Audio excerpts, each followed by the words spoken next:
Et félicitations! Tu es maintenant sur la troisième vidéo de cette série de 4 vidéos sur les méthodes de gestion du temps.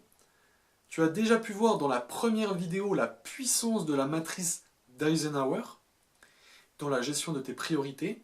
Tu as pu voir ensuite dans la deuxième vidéo comment maximiser ta productivité et ton efficacité grâce à la méthode dite du chronomètre.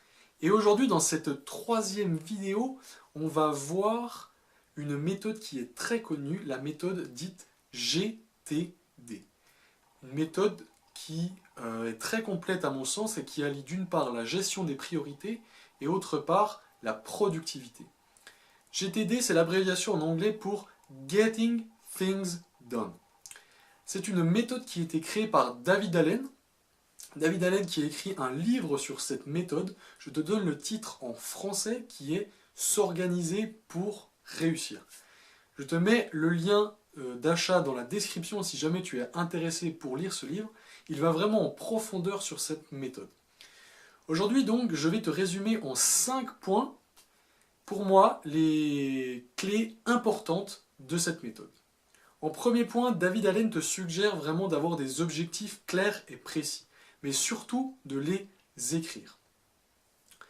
Évidemment, si tu sais où tu vas et si tu sais quel chemin tu dois prendre, tu ne vas pas perdre de temps à chercher ton chemin, tu vas perdre beaucoup moins de temps et tu vas donc maximiser ton temps. Le deuxième point de la méthode Getting Things Done, c'est vraiment le fait que tu dois être focus et concentré sur une seule tâche à la fois. Pourquoi ça? Eh bien c'est simple, pour 2 raisons. La première, c'est que finalement tu vas être 100% concentré sur une seule tâche, tu vas donc être plus productif que si tu étais concentré sur plusieurs tâches. Tu vas éviter les idées et les pensées parasites et tu vas donc produire en moins de temps les résultats que tu aurais produits si tu avais été concentré sur plusieurs choses. Et la deuxième chose, c'est que c'est très nocif pour ton cerveau, en tout cas à moyen long terme, de se concentrer sur plein de choses en même temps. Cela va peut-être engendrer une baisse de productivité, voire bien pire. Le troisième point que je trouve très important, et je vais te raconter une petite anecdote que tu as sûrement vécue, c'est toujours finalement quand tu as quelque chose de compliqué à faire, eh bien il y a toujours vraiment le premier pas qui est difficile. On se rend compte que quand on arrivait à faire le premier pas, eh bien, on arrive souvent à faire la totalité de cette tâche. Finalement, David Allen te suggère de prendre un bloc-notes, de prendre un smartphone, de prendre quelque chose que tu peux garder souvent proche de toi, où tu notes toutes les tâches que tu vas devoir faire durant la journée. Et avec toutes ces tâches, tu vas, en rappel avec le premier point que je viens de t'expliquer, tu vas définir la première action à faire pour réussir à accomplir cette tâche. Et donc tu vas l'écrire. Et ça va être vraiment une clé pour pouvoir passer à l'action beaucoup plus rapidement, car ce sera écrit, tu auras écrit exactement ce que tu dois faire pour accomplir ton objectif. Et la dernière chose, pour vraiment donner un cadre concret à cette méthode, David Allen te propose d'estimer globalement combien de temps va te prendre une activité. Et évidemment de le noter.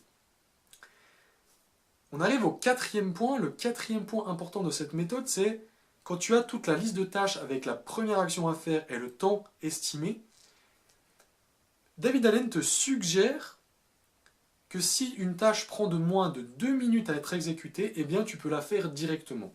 Ce n'est pas d'intérêt de la reporter à plus tard, plus loin dans ton temps, au lendemain ou au surlendemain.